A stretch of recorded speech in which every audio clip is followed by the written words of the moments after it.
digníssimas autoridades presentes ou representadas, excelentíssimas senhoras, excelentíssimos senhores, queridas irmãs, queridos irmãos espíritas, jovens, nossos votos cordiais de muita paz. Era abril. A primavera ainda não havia chegado a Paris. Sobre o rio Sena, no coração da cidade, pairava uma neblina demorada que sempre precede a primavera. Era o dia 18, um sábado que ficaria assinalado na história da humanidade como sendo o início da era do espírito imortal. No Palais Royal, no coração de Paris, a Galeria d'Orléans era o local de maior prestígio na cultura da capital francesa.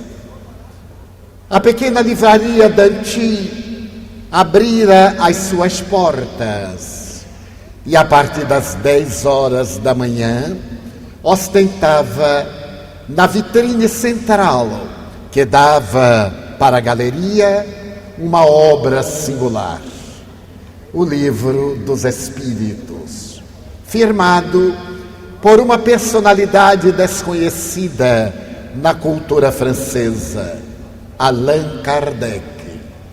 Aquela obra era resultado de um trabalho minucioso de eminente pedagogo francês, discípulo de Henrique Pestalozzi. O professor Hippolyte Léon Denisard Rivaio havia estabelecido para o pensamento francês a metodologia pedagógica do eminente mestre suíço. Ali em Paris, na Rua de Sèvres, ele havia criado o Liceu Polimático, no qual lecionava não apenas a língua francesa, na qual ele era um profundo conhecedor, como também matemática, geografia, astronomia. A sua existência fora assinalada por marcos históricos significativos. Ele havia recebido uma homenagem da Universidade de Arras. Havia também apresentado programas para a Sorbonne. Havia publicado uma gramática da conjugação dos verbos franceses, as irregularidades. Merece recordar que os verbos franceses são os mais irregulares das línguas neolatinas.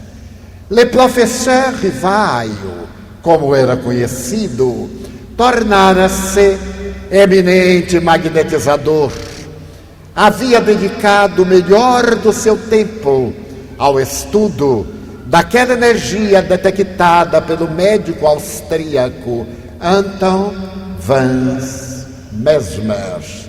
E além de ser um eminente pensador, havia adotado uma postura agnóstica.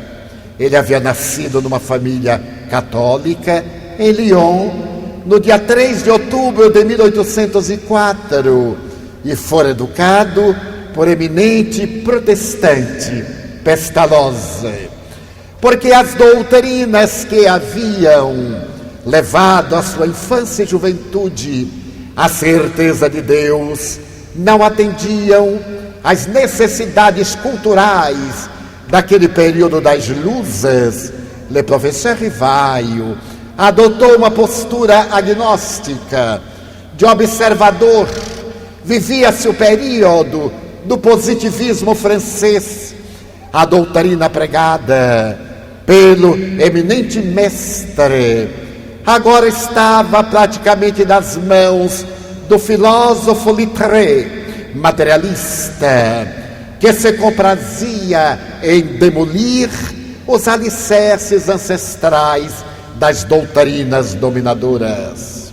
A França, a partir de 1850, havia experimentado uma grande tragédia política, porque Napoleão III havia prometido a República e, nada obstante, depois de eleito pela maioria do povo, optou por restaurar a monarquia e consagrou-se imperador, seguindo a tradição do seu tio, Napoleão Bonaparte. Para manter o império com as suas rédeas na mão, o célebre Carbonaro, o Napoleão Pequeno, havia firmado uma concordata fraternal com a doutrina católica dominante e, através da Inquisição, vigiava a inteligência e a consciência francesa. Qualquer obra, para ser publicada, deveria ser examinada pelo colégio dos religiosos, que autorizavam ou não a sua publicação.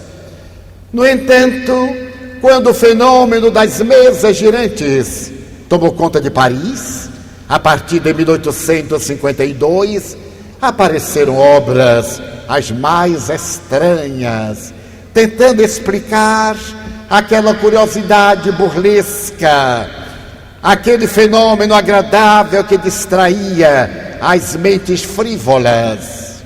Quando o professor Rivaio, a partir da última terça-feira de maio de 1855, foi observar os fenômenos, notou que se tratava de algo muito sério, que estava sendo cuidado de maneira leviana e irresponsável.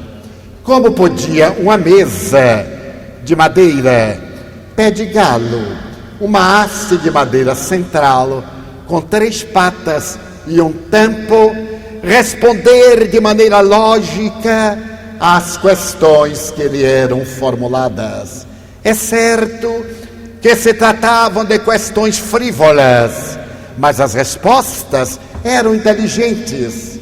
Diante daquela mesa, que adquiria sensibilidade nervosa quando tocada na sua superfície, o eminente pensador reflexionou: eu não posso acreditar que uma mesa que não tem nervos nem cérebro possa pensar, até que me provem o contrário. E para poder receber a prova que seria contrária a essa tese, ele perguntou, e a mesa respondeu-lhe: mas não é a mesa que contesta as questões, somos nós, as almas das pessoas que vivemos na terra. A morte não nos consumiu, depois do túmulo a vida é tua. Era uma resposta profundamente perturbadora. Ela deveria abalar os alicerces do materialismo, da crueldade, porque além da morte a vida prosseguia, e as testemunhas eram aquelas individualidades que haviam atravessado o rio Estígias na barca de Caronte, conforme a tradição do pensamento grego. O professor Rivaio examinou, apresentou questões variadas, propôs interrogações em envelopes lacrados, fê-las em idiomas diferentes, porquanto ele falava e escrevia em 5 idiomas, e a mesa contestava fielmente as questões mais variadas, desde química à fisiologia, de física à astronomia, de linguística à biologia, todos os ramos do conhecimento. Foi então que, numa memorável reunião em que uma jovem de 15 anos apenas, a senhorita Jafé, fez um transe espontâneo, e o Espírito falou-lhe pelos lábios, que o professor Rivaio teve, por sua vez, dimensão da tarefa que estava diante dele e que ele cumpria executar. Rivaio, o machado encontra-se no velho tronco da árvore, que deve ser decepada. Esta é a tua missão, a de levar essas ideias ao mundo. Está destinada a ti a tarefa revolucionária de iniciar uma nova era. O eminente pensador, calmo e profundo, lógico e sensato, interrogou: e se eu fracassar? Outrem te substituirá, porque os desígnios de Deus não podem depender de um homem. Diante da resposta grave, ele começou a pensar, e posteriormente noutra comunicação. Um espírito disse-lhe: eu me recordo de ti, Rivaio, naquele período das velhas Gálias, há 2000 anos, quando tu eras um sacerdote druida, de nome Allan Kardec. Adorávamos então o Deus Dispater, o Deus da fraternidade. Tu eras vegetariano, reencarnacionista, e amavas a criatura humana com arrebatamento. Eu era teu amigo, Zefirro. Então o professor Rivaio ficou sabendo que antes da vida existem existências materiais, que a reencarnação, alicerçada na história da humanidade desde priscas eras, é a resposta aos grandes enigmas do comportamento humano. Tomou conhecimento de que ele próprio tivera a oportunidade de nascer, viver, morrer, renascer ainda, progredir sempre até aquele momento. Ao elaborar a obra gigantesca que será apresentada nesse memorável 18 de abril de 1857, ele procurou aprofundar as questões palpitantes da criatura humana: o ser, o destino, a dor, a causa dos fenômenos, os fenômenos em si mesmo. E naquela manhã, ali estava o resultado da sua obra, 501 questões, manhã de sábado, primavera que ainda não chegou, mas não foi tão fácil assim, porquanto, ao elaborar a obra, apresentou-a a seu amigo editor, que teve a ocasião de dizer-lhe que Paris estava saturada de obras frívolas a respeito da questão. Porém, tratando-se da personalidade do professor Rivaio, o editor Danty resolveu examinar a obra e, ao fazê-lo, empolgou-se e prometeu que a publicaria.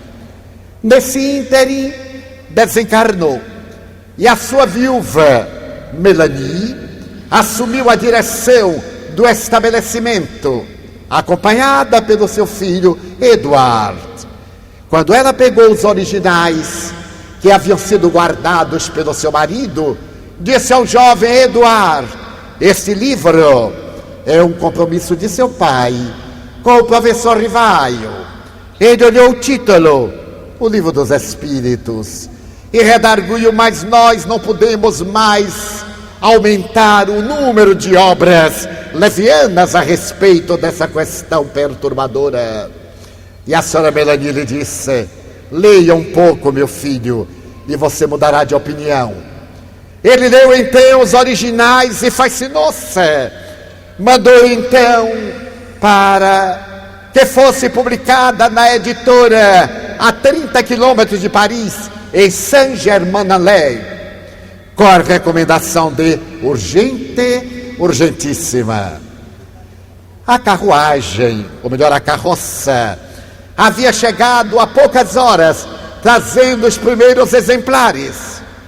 E ao abrir o primeiro volume, a senhora Melanie ficou fascinada e colocou este livro na vitrine do seu estabelecimento na Galeria Famosa e recomendou que 2 exemplares fossem mandados ao professor Rivailo. Mas por que o nome Allan Kardec, que era desconhecido? O professor Rivailo reflexionou com justeza. Se ele colocasse o seu nome de coligidor daquelas questões e também do homem que opinou sobre elas, o livro seria aceito, porque ele era um escritor emérito, uma personalidade conhecida. Ele desejava que a obra fosse aceita pelo seu conteúdo e não por aquele que a apresentava. Optou pelo pseudônimo Allan Kardec.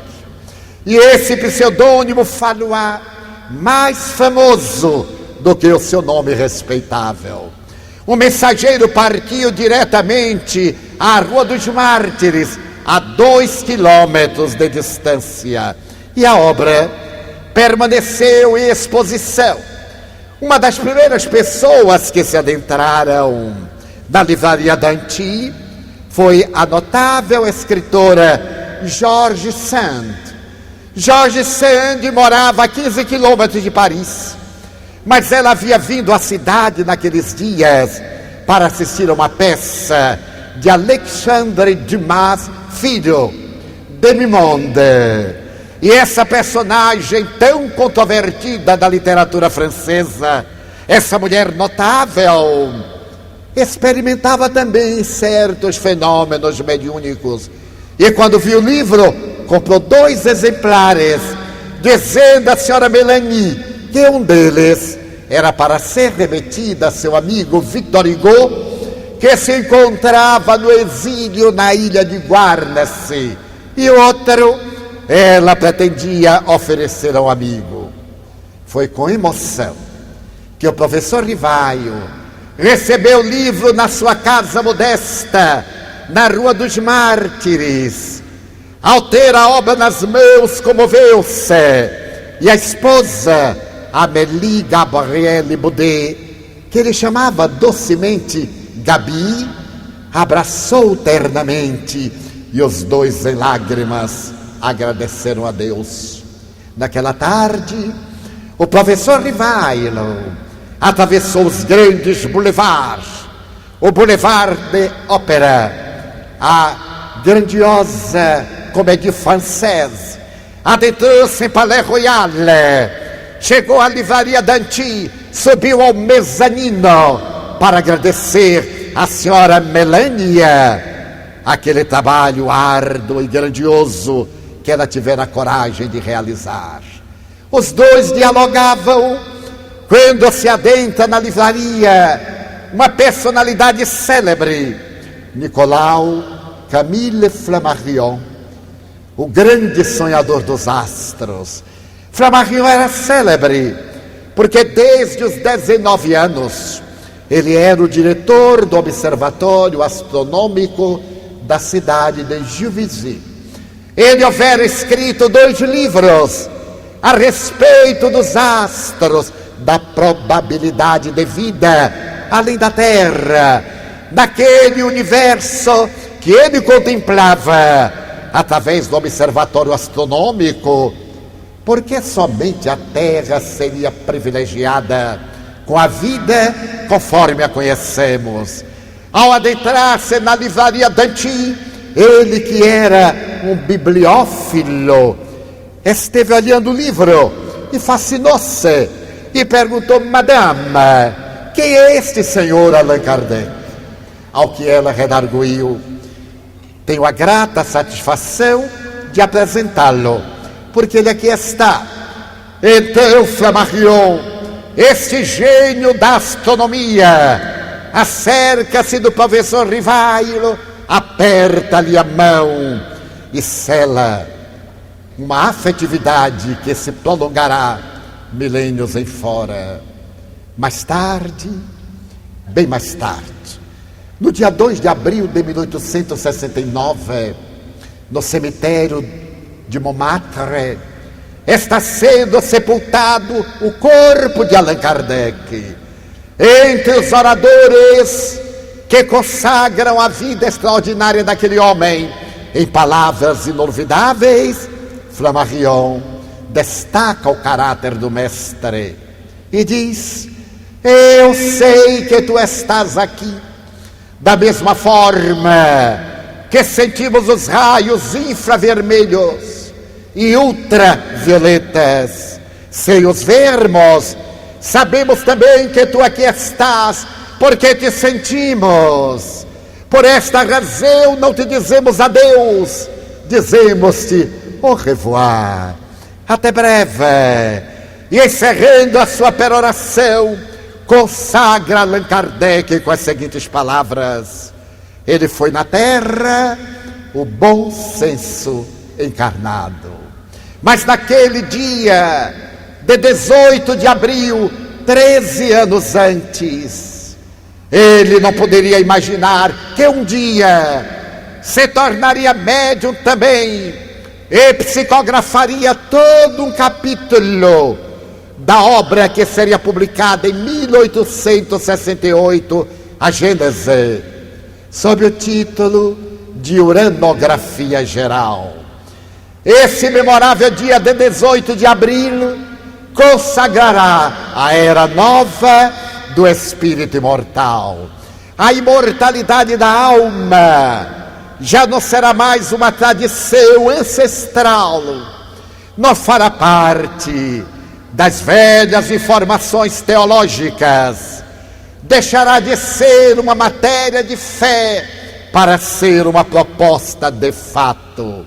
Graças a Allan Kardec e ao Livro dos Espíritos, a vida adquiria dignidade, porque ao iniciar o questionário em torno da vida real, o egregio codificador direcionou aos espíritos uma questão profundamente embaraçosa: que é Deus?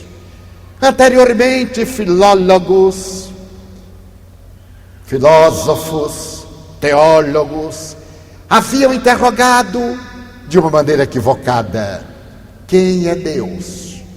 E nessa colocação do verbete quem já estava embutida a resposta, porquanto quem significa o homem que, e dava a Deus a personificação antropomórfica. Allan Kardec é a primeira pessoa da história da humanidade a formular corretamente a pergunta: que é Deus? E a resposta é profunda em filosofia, em ética. Deus é a inteligência suprema, a causa primeira de todas as coisas. Mas o grande pensador não se contenta com a resposta e volta a interrogar: e que provas se tem da existência de Deus? Em um axioma que aplicais às vossas ciências: todo efeito provém de uma causa, logo, aquilo que não foi feito pelo homem, por Deus foi feito. Eis a resposta a respeito do indefinível, do incognoscível, da causa cáusica do universo, daquele o de que Baruch Spinoza, o filósofo holandês, denominava naturas naturans, a natureza da natureza, porque definir Deus é limitá-lo, e ao limitá-lo já não é Deus. Sendo a causa primeira e a inteligência suprema do universo, ele precede o universo, abarca o universo, é o continente, não é o conteúdo. Houvera dito um dia o príncipe Siddhartha Gautama, Buda: somente Deus, o espaço e o universo podem definir o universo, o espaço e Deus. Porque definir é limitar, mas os espíritos davam uma abrangência de natureza infinita, que posteriormente o notável físico, estudioso da astronomia, o astrofísico inglês Sir James Jeans, teria ocasião de dizer: vivemos no universo quase inconcebível. A nossa Via Láctea tem cerca de 200 bilhões de sóis. E é apenas uma Via Láctea, considerando-se que existem aproximadamente 100 milhões de galáxias maiores do que as nossas no universo. E recentemente, através do telescópio Hubble, podemos constatar que as galáxias são absorvidas pelos buracos negros e outras galáxias surgem da poeira cósmica em uma sucessão que a nossa mente não tem capacidade para marcar. Então Allan Kardec nos apresenta Deus de uma maneira extraordinária na definição transcendental dos espíritos imortais. A obra será ampliada na sucessão dos meses e anos, e no mês de março de 1870 será apresentada a segunda edição, quando o Livro dos Espíritos passa a ter 1019 questões. A partir de então, ficando consagrado como a edição definitiva.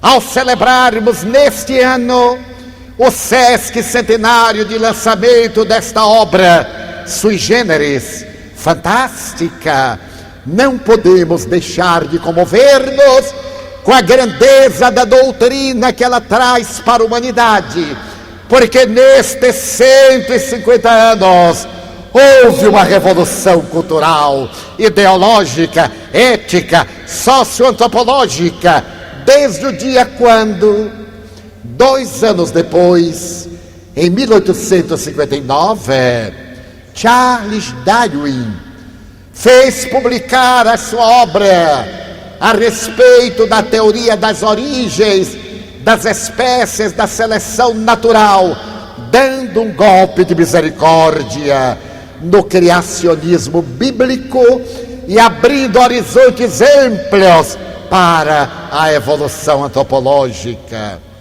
É fascinante notar que a proposta do eminente cientista inglês é apresentada 2 anos depois que o Livro dos Espíritos nos fala desse processo de evolução que demonstra que não houve apenas um espécime, mas aproximadamente 10 mil biótipos, conforme as informações exaradas depois da decodificação do genoma humano, patrocinado pelo Dr. Francis Collins, a maior autoridade em genoma, um homem extraordinário que, no ano 2000, na Casa Branca, teve a oportunidade de ouvir falar a respeito de Deus, ao ser apresentado o rascunho do genoma humano,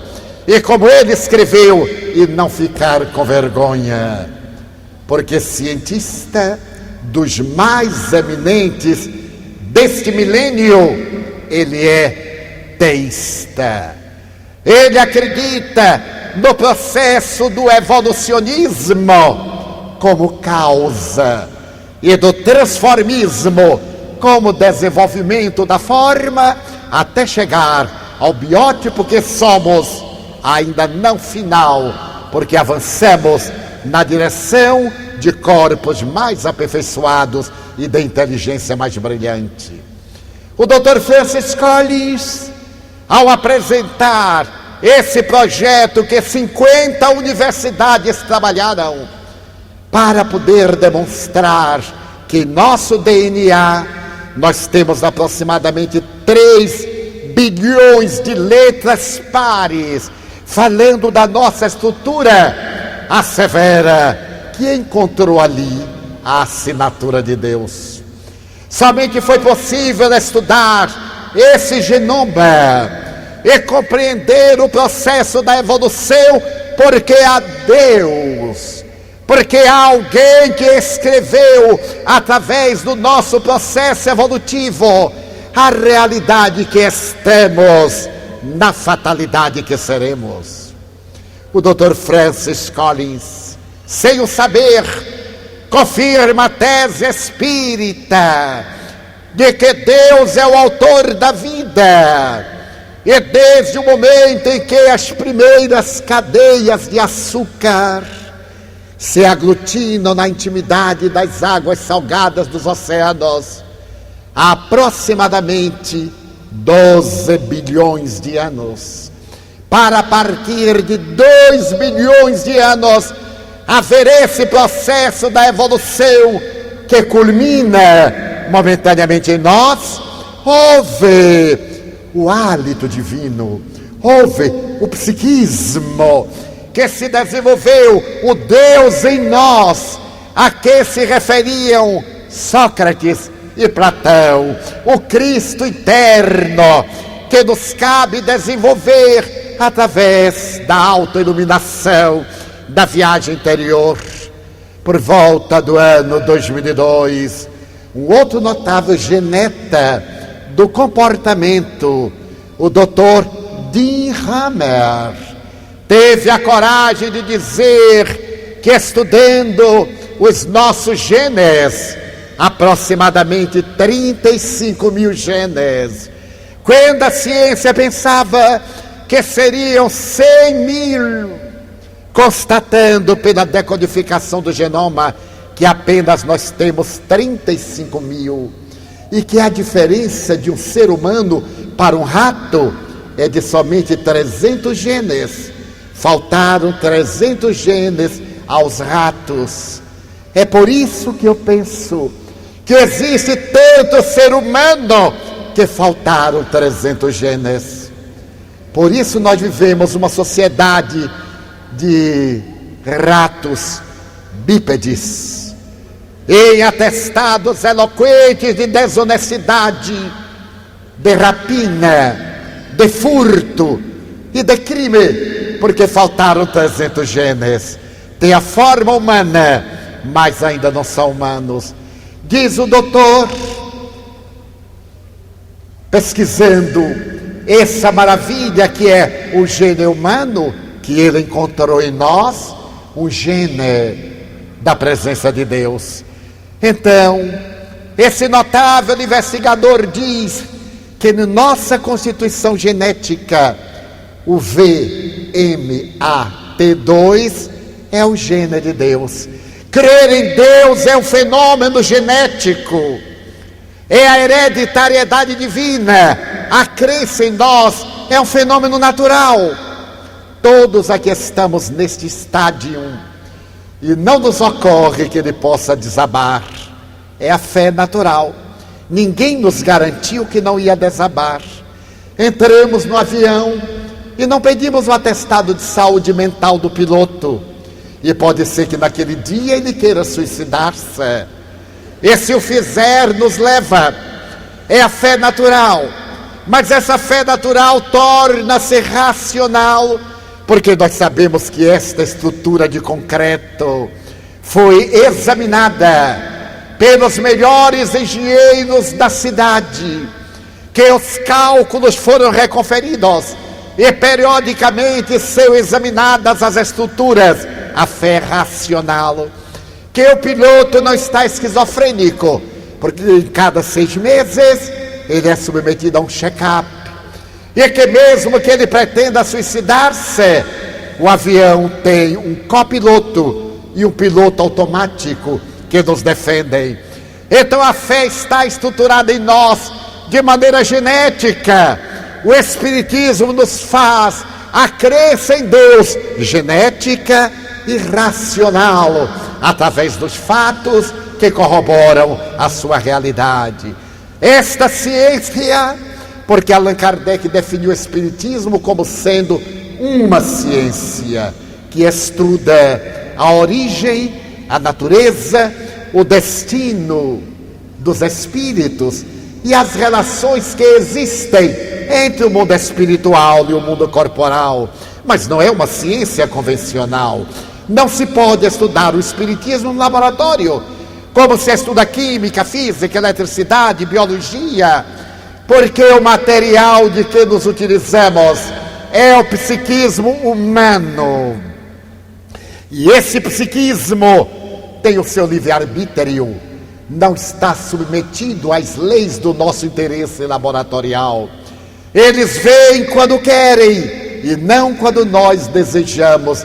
Eis porque o Espiritismo não recomenda as evocações espirituais, porque nem sempre aqueles que são evocados podem ou querem vir ter conosco, correndo o seu risco de vir em lugar deles personalidade que não corresponde à sua qualidade, gerando em nós confusão, ilusão e mentira. Essa doutrina resistiu a 150 anos de cultura, porque logo depois de Allan Kardec, a física newtoniana tornou-se quântica. A partir de 1905, com Einstein, com Bohr,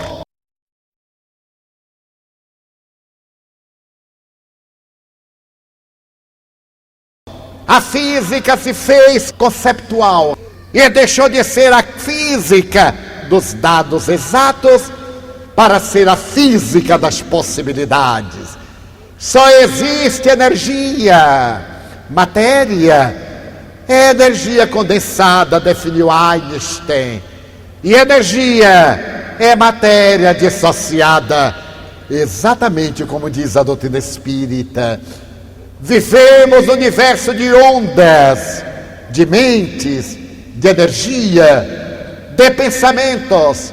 A evolução, portanto, da física confirma a doutrina espírita. A evolução da biologia para a biologia molecular vai penetrar no perispírito e demonstrar que nós somos o resultado de uma forma, de um campo energético onde se dá a manifestação da matéria.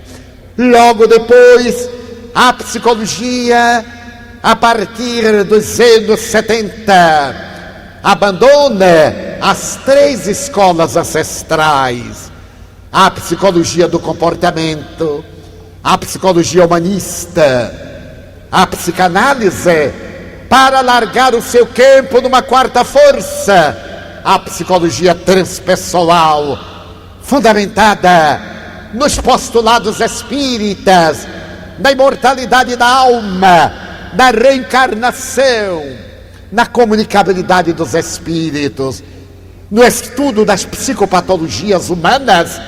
Ali estão as interferências espirituais nas parasitoses obsessivas. Essa doutrina que marcha ao lado do progresso, mas não se detém onde a ciência para, porque a ciência estuda efeitos e o espiritismo remonta às causas. É perfeitamente atual e está preparada para o grande voo desta época da cultura virtual, que precede o grande período da nossa vida intuitiva. Viajamos milênios pelo instinto, atingimos a razão aproximadamente há 30, 40 mil anos, quando começamos a elaborar pensamentos concretos e abstratos.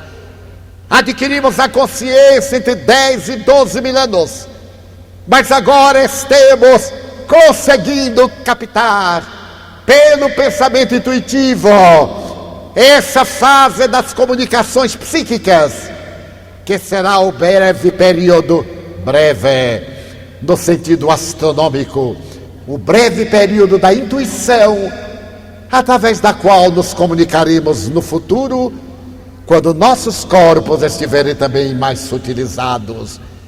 Basta que observemos o nosso biótipo orgânico hoje e o do homem de Neandertal, ou do homem de há 5.000 anos. E veremos diferenças de natureza orgânica, estruturas psicológicas profundas e equipamentos sutis, conforme as neurociências demonstraram. Entre 1990 e 2000, considerado esse período como sendo a década do cérebro. O Espiritismo hoje, portanto, enfrenta a cultura para oferecer à humanidade a segurança que nos falta, porque nos encontramos no clímax da grande transição de mundo de provas e de expiações para mundo de regeneração. Todos, quase todos, vivemos estarrecidos com a onda de violência, de desrespeito humano, com o desvario da ética, com o desequilíbrio de natureza moral, com a agressividade e a prepotência que tomam conta da terra, e perguntamos por quê? Quem de nós ainda não fez esta pergunta? Porque tanta glória da inteligência e tanta degradação do sentimento. Conforme a doutrina espírita, evoluímos etapa a etapa. Em um período desenvolvemos o conhecimento intelectual, em outro período desenvolvemos o conhecimento de natureza moral. Tem sido mais fácil na evolução horizontal, a evolução do conhecimento, e não a grande vertical de natureza moral para Deus. Por consequência, o progresso científico multiplica-se por si mesmo, enquanto que o progresso moral é mais lento, é estrutural, porque ele é permanente. Esta mente humana que penetrou as galáxias, que interpretou os enigmas das micropartículas, ainda não teve a coragem de interpretar os enigmas de si mesmo, de viajar para dentro e perguntar-se: quem sou eu? De onde vim? Para onde vou? O que é que eu estou fazendo aqui? O Espiritismo vem trazer a grande colaboração que nos levará a mudar a nossa estrutura de comportamento em uma autoanálise para podermos vencer os males que nos afetam. Todos parece estamos unânimes em que esses são dias de violência, e esperemos que as autoridades governamentais resolvam o problema, que é insolvável se depender do mundo de fora, porque a violência está embutida em nós. Somos violentos por hereditariedade antropossócio-psicológica. A nossa vida atual é resultado da nossa violência instintiva. Como disse Darwin, sobreviver os espécimes mais fortes, e nós vencemos os mais fortes pela astúcia, pela inteligência, que ainda continuamos aplicando mal. É tão fácil ser pacífico e pacificador, mas nós optamos pela violência. Estamos alegres e joviais até o momento em que alguém nos pisa o pé e reagimos, quando poderíamos agir. É tão fácil dizer: desculpe-me, mas você está pisando o meu pé. Nós logo demos uma cotovelada e gritamos: é cego, está pisando o meu pé. Eu tive uma experiência muito curiosa. Há 2 meses, estava na Guatemala e retornava à cidade do Salvador, onde resido. O voo até o Panamá era muito cedo, e às 3:30 da manhã, eu estava no aeroporto, fiz o check-in e dirigi-me à aduana para poder adentrar-me na sala de espera. Ao chegar ao guarda aduaneiro e apresentar o passaporte, ele me olhou com mau humor. Esse mau humor deveria vir da véspera, porque era 3:30 da manhã. É uma hora que não se pode estar mal-humorado, porque o dia ainda não começou, praticamente. Me olhou diretamente e com toda rudeza me disse: o senhor não pagou o imposto de turismo? Eu disse: eu não sabia, não me informaram no check-in. mas o senhor deveria pagar. Eu então sorri e disse para mim mesmo: eu vou dar uma lição a este homem, que ele não vai esquecer nunca mais. Ele disse: mas não me disseram, e eu não sei onde é que paga. É cego, ali está, olhe, ali a tabuleta. Eu então olhei e disse assim: qual tabuleta? Ali, não está vendo? Eu digo: não, senhor, eu sou míope de tal forma que eu estou vendo do senhor um vulto, só sei que é homem por causa da voz. Então ele passou a mão para ver se eu era míope. Eu fiquei cego total enquanto ele passava a mão. Então ele olhou e disse: o senhor não enxerga? Eu disse: muito mal, mas pelo tato. E fiquei sorrindo. Ele mudou, teve um choque. Eu disse: senhor, me desculpe, nós os invidentes sofremos muito, temos os olhos claros, mas há uma névoa cerebral e não enxergamos. Aonde é que eu deverei pagar o imposto? Eu não sabia. Aquele homem grosseiro que estava procurando criar um problema saiu de trás do guichê, pegou-me no braço e disse uma coisa horrorosa: venha, meu velhinho. Eu preferia que ele tivesse me aplicado uma multa, porque isso não é coisa de dizer-se. Levou-me até o guichê e disse: eu tenho que pagar $15. Eu tirei a carteira. O senhor me faria o favor de pagar? Tinha pouco dinheiro, não tinha por que me preocupar. Ele então tirou, pagou, me deu a carteira, ele colocou o selo, voltou ao guichê, carimbou, levou-me até o raio-x, disse: passe com cuidado, tem algum metal? Eu disse: não, não tenho metal. Eu fui me segurando. Passe com cuidado. E disse para o colega: leve o velhinho a gate, que ele não enxerga direito. O outro me segurou pelo braço e eu tive que ficar cego o resto da manhã. Fui automaticamente até lá. Então eu vi quanto uma atitude de não violência destrói a violência.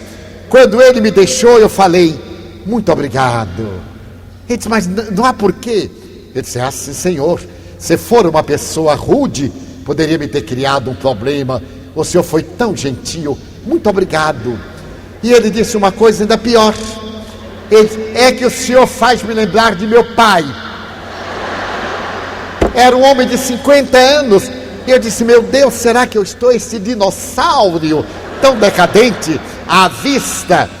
Mas quero dizer, nós podemos agir ou reagir. Se eu estivesse na fase da reação, ele daria uma resposta grosseira. Ele diria: o senhor está aqui para me servir, o senhor é um funcionário público, o senhor ganha dos $15 que eu vou pagar, não tem o direito de ser grosseiro comigo. Mas eu estava sendo grosseiro com ele. Então eu sorri, não me custa sorrir.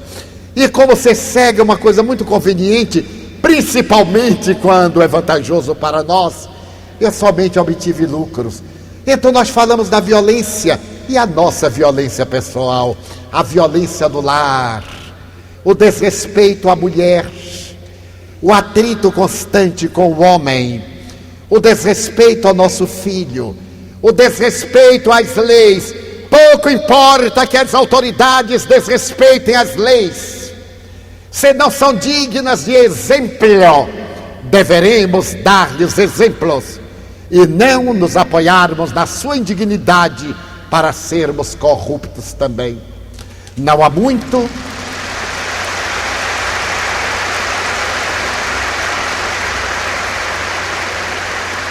em face dessa corrupção no mundo e particularmente em nosso país, eu estava fazendo check-in e tinha excesso de bagagem.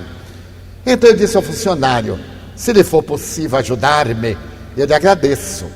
Eu tinha um excesso de apenas 30 quilos. Ele disse: pois não. Fez as operações e então disse: o senhor está com 30 quilos, eu lhe vou dispensar 5 quilos. O senhor terá que pagar a importância X, mas eu poderei diminuir em Y. Eu tirei o dinheiro e entreguei-lhe. Ele não tinha como me dar um troco. Ele disse: eu vou tirar ainda a outra parte. E deu-me. Eu então perguntei o recibo, porque eu percebi a malandragem. Ele não podia fazer tanto abatimento, porque ele não é o dono da empresa. Então eu perguntei: o recibo, por favor? Ele disse: não tem recibo. Ele disse: mas eu preciso. Eu necessito do recibo para prestar contas à entidade que eu represento. Este excesso são livros e eu deverei prestar contas. Ele disse: mas o senhor faz questão do recibo? Ele disse: não é fazer questão, é que eu estou lhe pagando e tenho que receber o documento para demonstrar que eu paguei. Porque eu vi que ele colocou no próprio bolso. Ele disse: mas eu não lhe posso dar o recibo. Eu perguntei: por que não? Porque a empresa não dá recibo. Eu digo: então chame o gerente. Ele ficou muito embaraçado e disse: meu filho, eu vou lhe dar um conselho. Não faça isto. Se algumas autoridades são indignas, o cidadão deve ser honrado. Eu não vou levar adiante. Também não vou censurar você. Não faça com o próximo, porque a sua consciência é que está sendo lesada. Esse dinheiro não vai lhe fazer bem, porque não é honesto. Em realidade, eu não preciso do recibo, mas eu lhe peço que não faça isso com mais ninguém. Está bem? Quando eu li, ele estava chorando. Apertei-lhe a mão e ele disse: quando precisar, peça, mas não furte. Eu sou educador e você podia ser meu neto. A gente começa nas primeiras coisas e termina nas sonegações muito graves. É uma questão somente de experiência. Então isso é uma violência, mas essa violência não chama atenção. Chama atenção a violência urbana, a calamidade que a mídia homenageia com destaque, o crime periférico dos bairros miseráveis que estão assaltados pela terrível carência de tudo. Carência de escola, carência de saúde, carência de trabalho, carência de recreação, carência de dignidade humana. Então esses indivíduos carenciados chamam a atenção através da violência, porque lhes faltam valores dignos de ser considerados.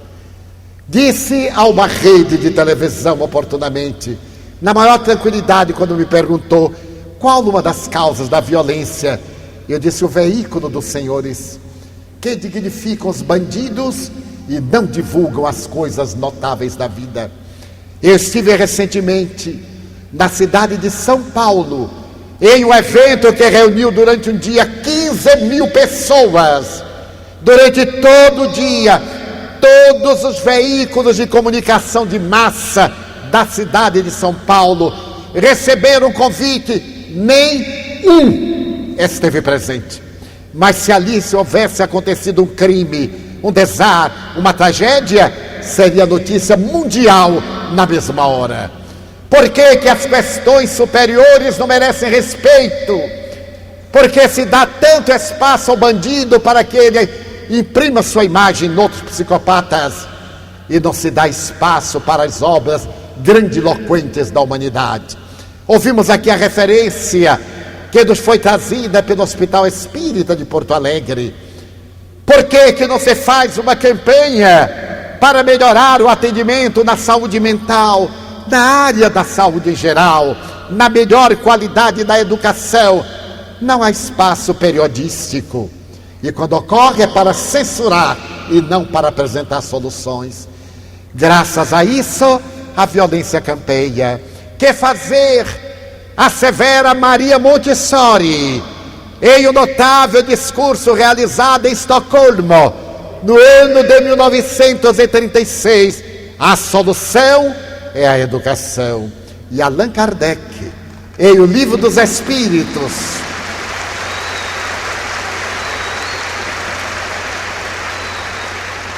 abordando essa problemática, tem ocasião de dizer: a educação não é educação conforme está nos livros, mas a educação moral é a única que tem possibilidade de lutar contra o materialismo e a crueldade, já naquela época.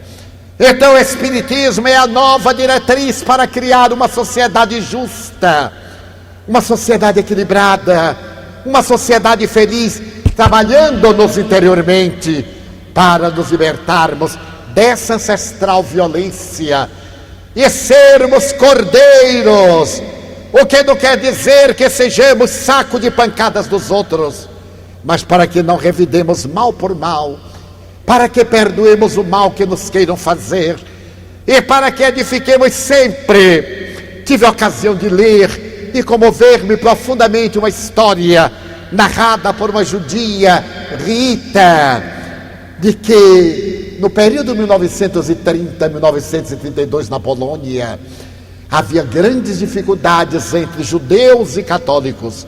Odiavam-se, conflagravam-se. Porém, o rabino Samuel era um judeu diferente. Diariamente saía de sua casa e até chegar ao centro da cidade, ele passava em parte do campo. E invariavelmente ali estava um homem trabalhando a terra.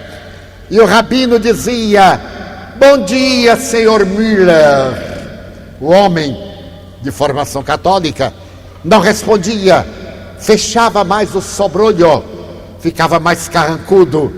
E o rabino Samuel ia-se. Um dia, um mês, um ano, 2 anos. Bom dia, senhor Müller. O senhor Müller não suportou, levou a mão à cabeça e fez um aceno. Depois, o senhor Müller olhou para ele, meneou a cabeça. Mais tarde, o senhor Müller resmungou um bom dia. Por fim, depois de 5 anos, o senhor Müller começou a responder: bom dia, rabino. 1942. Campo de extermínio de Auschwitz. O judeu Samuel está na fila. Sua família foi assassinada covardemente. Ele está naquela grande fila do mais temível campo de morte do nazismo. Mais de 1 milhão de pessoas haviam sido ali assassinadas nas câmaras de gás e cremadas nos fornos. À frente, o chefe das tropas SS com um bastão, para a direita ou para a esquerda, porque o judeu era tido como desprezível, que ninguém falava com ele, era menos que um cerdo. Então, para a direita, um pouco mais de vida, para a esquerda, direto para a câmara de gás. E o rabino Samuel dizia: Deus meu, para onde aquele monstro me vai mandar? A fila avança. O chefe da SS, de preferência para a esquerda, um que outro para a direita. Quando estava no segundo lugar, o velho Samuel reuniu todas as forças, levantou a cabeça. Um gesto estoico. A pessoa foi mandada para a esquerda e ele parou e olhou nos olhos. Então o chefe nazista tremeu com aquele olhar, os lábios tremeram. E o rabino disse: bom dia, senhor Müller. Ele disse: bom dia, rabino, e mandou para a direita. Aquele gesto simples que ele exerceu 5 anos salvou-lhe a vida. Ele sobreviveu ao Holocausto por causa daquele bom dia, senhor Müller. Bom dia, rabino. É tão fácil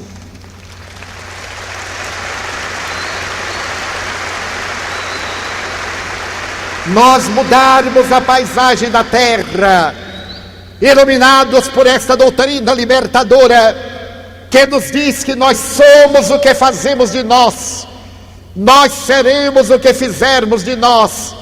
A nossa vida atual é o resultado dos nossos atos anteriores. A felicidade é possível agora. Basta que mudemos de atitude mental, que todo este ressumar de mágoas que nós cultivamos, que todo este cabedal de angústia a que nos aferramos, que todos esses sentimentos desagradáveis que nós gostemos de cultivar, sejam substituídos pela certeza de que eu mereço ser feliz. Todos merecemos ser felizes. Não estamos aqui na terra para sofrer.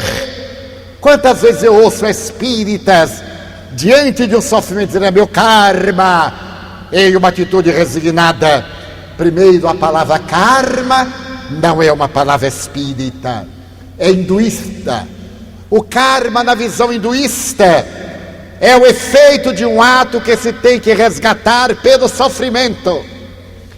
Allan Kardec elegeu a lei de causa e efeito, a lei da física. Todo efeito provém de uma causa, logo todo efeito inteligente provém de uma causa inteligente. Se estou sofrendo hoje, que satisfação para mim poder resgatar. Eu não estou na terra para sofrer, mas para reeducar-me, como aluno que repete a classe, porque não foi bem sucedido durante o período em que ele esteve na escola. Ele não absorveu as lições, então ele repete a experiência para se tornar um bom cidadão. Estamos reencarnados para ressarcir, para reedificar, para nos reeducarmos. Então a dor é a voz amiga que nos retira do abismo moral e nos coloca na estrada da dignidade. Temos então a alegria sem masoquismo, de diante do desafio ao invés da tristeza, a alegria de podermos recuperar-nos, porque nós viveremos, e nós viveremos depois da morte conforme estamos e conforme somos. E com que alegria iremos encontrar os seres queridos que nos precederam na grande viagem de volta. Com que alegria iremos bendizer a dor que nos aprimorou moralmente, que nos ensejou a reforma íntima e nos brindou com a felicidade. É isso que o Livro dos Espíritos nos dá. Nestes 150 anos, a questão 919 nos leva a esta viagem interior, o autodescobrimento, o conhecer-se a si mesmo, para ao invés de reagir, agir. Nunca me olvidarei do dia em que, havendo sido assaltado, eu também já fui assaltado, graças a Deus. Porque eu tenho uma amiga do Rio de Janeiro que me disse: Divaldo, eu sou tão infeliz que nem assalto eu recebi. Eu digo: não seja por isso, eu lhe assalto agora. Pois bem, eu fui assaltado numa época que não estava na moda, em 1971. O bandido deu-me uma bofetada na cara, com toda a ira, com o estilete no meu baixo ventre. E me disse: eu vou matar você. Eu disse: que bom, né, meu filho? Porque você é que vai ser o assassino, eu vou ser a vítima. E como vítima, eu vou ser muito feliz, e você vai ser mais desgraçado do que é. Ele não esperava isso. Você não tem medo que ele mate? Eu disse: de maneira nenhuma. Todos nós vamos morrer. A questão de hoje ou amanhã é secundária, porque você pode sair correndo, vai atropelado e morre antes de mim chegando ao hospital, e posso ficar bom. Então essa fatalidade. Ele me deu outra bofetada e me perguntou: o que é que leva aí? Eu vinha da casa de amigos onde estava orando. Imaginem se eu não estivesse orando, o que me sucedia. Porque o amigo diz: mas Divaldo, você estava orando, não adiantou nada. Eu digo: adiantou. Se eu não estivesse orando, primeiro ele me matava e depois perguntava meu nome. Agora não, ele perguntou primeiro e não teve coragem de me matar. Então, quando ele deu a segunda bordoada, eu não reagi. Eu disse: meu filho, eu não tenho medo de você. Você disse que me vai matar, mas eu sou forte. Na hora H é provável que eu mate você, porque na defesa da minha vida o instinto animal é maior do que o meu raciocínio. Só que eu tenho ele sob guarda. Por que o senhor não tem medo de morrer? Ele disse: porque eu sou espírita. E o que é isso? Ele diz: ai meu Deus, até na hora da morte eu tenho que pregar espiritismo. Eu disse: ser espírita é acreditar que ninguém morre. Agora mesmo eu estou vendo sua mãe. Ela está aqui, dona Carmesita, e ela está me dizendo que você matou o amante dela, que ela morreu de desgosto. Ele ficou lívido, pôs-se a tremer e disse: mas minha mãe já morreu. Eu digo: não, ela mudou somente de lugar. Ela está com um lenço na cabeça que você lhe deu, meu filho. Não é verdade? Um lenço de xadrez. Ele diz: mas como é que o senhor sabe? Ela está morta. Eu digo: não está, ela está aqui. Agora você tire a arma de mim, porque eu não tenho medo de você. Ele começou a tremer e disse: mas eu estou com fome. Eu lhe redaguei peça, assaltar. E disse: mas o senhor nessa idade, em 71, eu era quase um adolescente. Nessa idade o senhor não tem nada aí? Eu disse: não tenho. Eu não sabia que ia ser assaltado. Se eu soubesse eu tinha trazido, mas eu não tenho agora. Ele disse: e agora como é que nós ficamos? O senhor vai chamar a polícia? Eu digo: não, eu vou levar você ao apartamento em que eu estou e nós dois vamos comer, porque depois do susto me deu fome. Ele disse: vamos. Meus amigos, eu quis ir e as pernas não quiseram, porque depois do choque veio a reação nervosa. Quando eu dei um impulso, nada. O bandido me olhou e fez: e agora, qual é? Eu disse: as pernas, ajude-me. Ele me abraçou, uma cena ridícula, e foi me levando. Chegamos ao apartamento, eu levei-o, preparei comida, comemos, 11 da noite. Eu chamei um amigo, arranjei emprego para ele. Muito bem, é uma larga história que eu já narrei aqui a algures. Mas o mais interessante é que todo ano eu vou ao Rio de Janeiro, faço uma série de palestras. E quando eu vou para ferir palestras em Belfort Roxo, Duque de Caxias, na Baixada Fluminense, ele vai ao meu apartamento e diz assim: tio, o senhor não vai lá. Mas por que não vou? Porque lá só tem bandido, tem ladrão. Como é que o senhor vai para lá para ser roubado? Ele foi o único que me assaltou até hoje.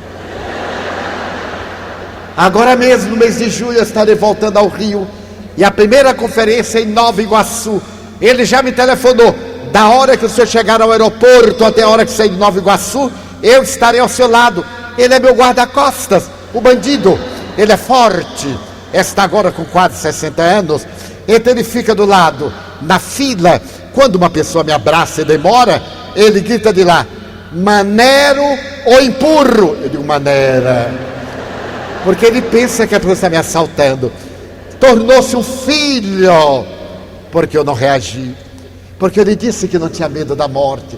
Essa é a doutrina. Ele me disse: como é que o senhor sorriu naquela hora, tio? Depois eu perguntei: você ia me matar? Ia sim, senhor. E por que não me matou? Porque o senhor me olhou e disse: meu filho, eu não tenho medo da morte. Só minha mãe me chamou assim. Tio Divaldo, o senhor não sabe o que é ser escorraçado por todo mundo. Eu estive na cadeia, na penitenciária Lemos Brito, tive liberdade condicional, ninguém dá emprego a bandido ou a ex-bandido. Eu saí, eu digo: alguém tem que me salvar ou eu mato. Eu ia matar o senhor, mas quando o senhor me olhou muito calmo, eu disse: meu filho, eu não tenho medo da morte, eu sou espírita. Eu disse: meu Deus, que covardia, como é que eu vou matar este homem? Então eu fiquei procurando o meio de sair correndo para me ver livre do senhor. Ele disse: mas não dava, meu filho, você está vinculado ao meu sentimento como um filho do coração. Então nós podemos mudar o mundo na hora que nós mudarmos. Sabe por quê? Porque Deus reservou algo para nós, para todos nós. Para aquele que tem mais problemas, Deus reservou uma tarefa. Permitam-me encerrar este encontro narrando uma história real que foi proferida na sinagoga de Nova York por eminente rabino judeu, que apresenta a história com o pseudônimo o senhor Moshe. O senhor Moshe era um executivo americano ultramilionário. No mês de agosto de 2001, ele estava em Jerusalém, fechando negócio de milhões de dólares. Era o dia 9 de agosto. Ele sentiu fome às 10 horas da manhã.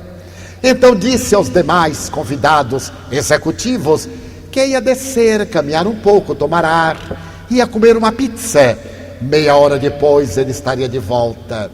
Desceu do escritório, na rua principal de Jerusalém, ele viu uma grande pizzaria de uma rede famosa em Israel e dirigiu-se para lá. Quando chegou, as filas eram enormes às 10 horas da manhã.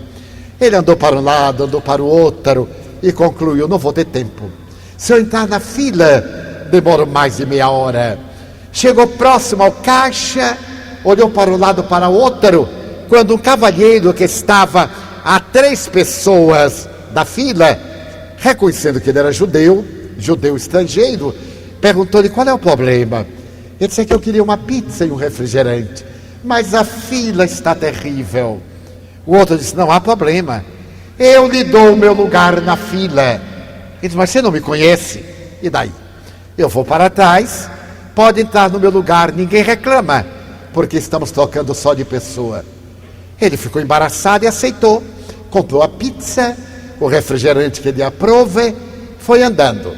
100 metros depois, ele sentiu a terra tremer, olhou para trás, a pizzaria desmoronou, viam pessoas correndo, um homem bomba, um homem suicida, estourou a bomba em plena pizzaria. Ele estava cheio de pregos, muitos feridos. O seu Moshe jogou a pizza no chão e lembrou-se do homem: morreu no meu lugar. Voltou correndo, começou a procurar nos escombros. Morreram 16 pessoas, 6 crianças, mais de 40 ficaram feridas com os pregos. O seu Moshe ficou desesperado, procurou, não achou. As ambulâncias, socorro de emergência. Ele disse: eu tenho que achar este homem. Ele salvou a minha vida. Mandou suspender a reunião. Foi a todos os hospitais. Ao cair da tarde, em um hospital periférico, ele encontrou o homem ferido. Estava ao lado do cavalheiro o filho. Ele se aproximou comovido e perguntou: lembra-se de mim? Eu sou aquele a quem você deu lugar na fila. Era eu que estaria aí, caso não tivesse morrido. Eu venho agradecer ao Senhor. O homem disse: bem, mas não foi intencional. Intencional ou não, o Senhor salvou a minha vida. Eu sou muito rico. O que o Senhor precisar de hoje em diante, conte comigo. Aqui está meu cartão. Não passe necessidade. Eu sou muito rico. Eu moro em Nova York. Peça o que quiser. Saiu comovido, terminou o trabalho que tinha na empresa, viajou a Nova York. 10 dias depois, recebeu um telefonema do filho do homem: papai está muito mal. Houve ruptura de órgãos internos. As hemorragias são contínuas. E ele terá que fazer uma cirurgia muito delicada, que somente é feita em Boston, nos Estados Unidos. O único especialista é da Universidade Harvard. E nós não temos dinheiro nem para ir a Boston, nem para o tratamento cirúrgico. O senhor Moshe pediu que mandasse toda a história clínica. Ele se encarregaria de pagar tudo. Mandava buscar o homem, seu filho, e interná-lo-ia no hospital de Harvard. E assim ele providenciou tudo, mandou um secretário ir a Harvard. Foi marcada a cirurgia. No dia cirúrgico, ele pegou um voo de Nova York às 7 da manhã, chegou a Boston às 8 horas, saiu do terminal nacional, foi para o terminal internacional, onde deveria estar chegando o amigo de Jerusalém. Às 10 horas, o avião chegou, uma ambulância esperava, levou o paciente diretamente para o hospital. Ele foi na sua limusine com o filho do cavalheiro. Quando chegou ao hospital, Harvard, a célebre universidade, parecia louca. As pessoas gritavam, as televisões estavam ligadas, havia desespero geral. Ele então olhou e viu quando o segundo avião entrou na Torre Win. Ele ficou estarrecido. O ato terrorista de 11 de setembro. A primeira torre implodiu, a segunda também. O senhor Moshe caiu de joelhos. O paciente foi operado, levado para a unidade de terapia intensiva. No dia seguinte, antes de viajar a Nova York, o senhor Moshe, muito trêmulo, foi dizer ao homem em recuperação: você salvou a minha vida pela segunda vez. o que é que há entre nós. Se eu não tivesse vindo aqui, eu estaria morto, porque eu tenho um escritório no 102º andar da Torre Wynn, onde entrou o segundo avião. Todos os meus empregados estão mortos. Se não fosse eu ter vindo aqui, eu estaria morto também. O que é que Deus quer de mim? O Sr. Moshe voltou a Nova York, mudou a estrutura dos seus negócios e descobriu que Deus queria algo dele. Deu que ele fosse uma fortuna para fazer parte da lista Forbes dos homens mais ricos do mundo, mas para que ele pudesse fazer um trabalho em benefício das criaturas humanas.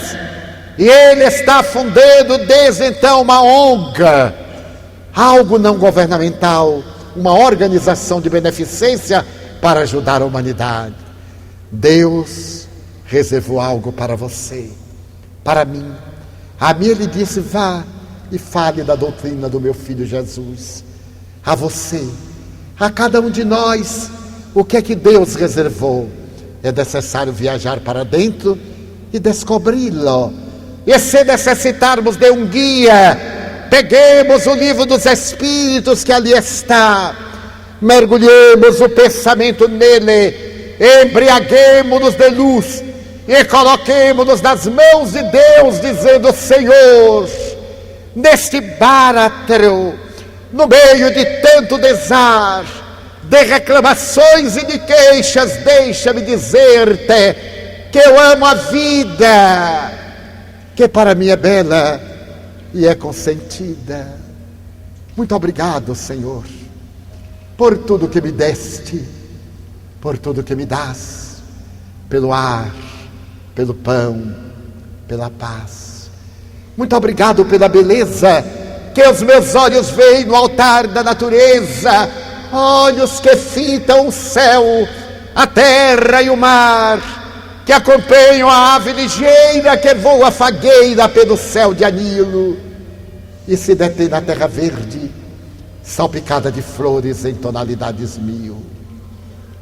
Muito obrigado, Senhor, porque eu posso ver meu amor, mas diante da minha visão, pelos cegos eu formulo uma oração, porque eu os vejo aturdidos na multidão, chorando na escuridão, caminhando na solidão. Por eles eu oro e a ti eu imploro comiseração, porque eu sei que depois desta lida na outra vida, eles também enxergarão. Muito obrigado pelos ouvidos meus, que me foram dados por Deus, ouvidos que ouvem a música do povo que desce do morro na praça a cantar, a melodia dos imortais. A gente ouve uma vez e não esquece nunca mais.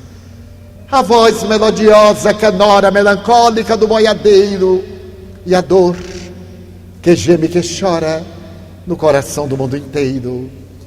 Pela minha felicidade de ouvir, pelos surdos eu te quero pedir, porque eu sei que depois desta vida, na outra lida, eles voltaram a ouvir. Obrigado pela minha voz, mas também pela sua voz, pela voz que ama, que grita, que proclama, pela voz que legisla, que ensina, que alfabetiza, que trauteia uma canção, pela voz que o teu nome profere com sentida emoção. Diante da minha melodia, eu quero rogar pelos que sofrem de afasia. Eles não falam de noite, eles não cantam de dia.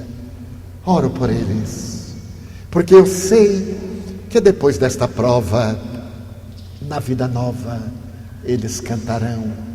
Obrigado pelas minhas mãos, mas também pelas mãos que aram, que semeiam, que agasalham, mãos de ternura, mãos que libertam da amargura, mãos que apertam mãos, mãos dos adeuses, que limpam feridas, que enxugam lágrimas, suores das vidas, pelas mãos que apertam mãos, mãos de sinfonias, mãos de poesias, mãos de cirurgias, mãos de psicografias, pelas mãos que atendem a velhice, a dor, o desamor, pelas mãos que no seio embalam o corpo de um filho alheio, sem receio, e pelos pés que me levam a andar, sem reclamar. Obrigado, Senhor, porque eu posso caminhar diante do meu corpo perfeito. Eu te quero louvar, porque eu vejo na terra aleijados, amputados, paralisados, que não se podem movimentar. Eu oro por eles, porque eu sei que depois desta expiação, na outra reencarnação, eles também caminharão. Muito obrigado pelo meu lar. É tão maravilhoso ter um lar. Não é importante se este lar é um tugúrio numa favela, é um ninho num caminho, é um bangalô, é um duplex, seja lá o que for. Mas é importante que dentro dele exista a figura do amor. Amor de mãe, ou de pai, de mulher, ou de marido, de filho, ou de irmão. A presença de um amigo, alguém que nos dê a mão, porque é muito triste viver na solidão. Mas se eu a ninguém tiver para me amar, nem um teto para me agasalhar, ou uma cama para me deitar, nem aí reclamarei. Pelo contrário, te direi: obrigado, Senhor, porque eu nasci. Obrigado, Senhor, porque eu creio em Ti, pelo Teu amor. Obrigado, Senhor, pela Sua atenção. Muito obrigado, senhores.